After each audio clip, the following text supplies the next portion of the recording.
నా విషయానికి వస్తే కనుక నేను వచ్చిన కొత్తలో డెఫినెట్లీ నన్ను డిసప్పాయింట్ చేసిన వాళ్ళు ఉన్నారు.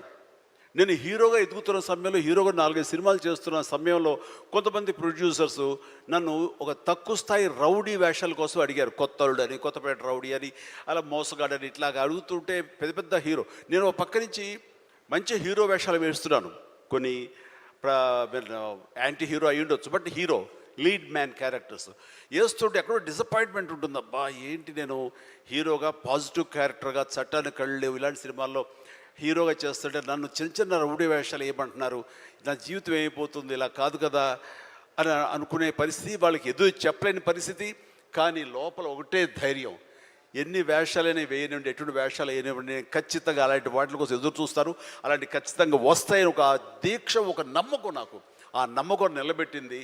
అండ్ ప్రేక్షకులు, నేను చిన్న చిన్న విలన పాత్ర 2-3 సార్లు సినిమాలు వేసినా సరే అందరూ కూడా చమక్లా మరిచేవాడిని, ఆకర్షించుకునేవాడిని.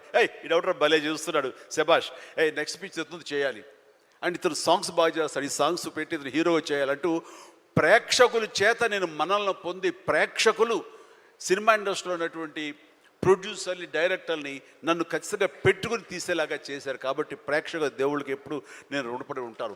అది నా ఒక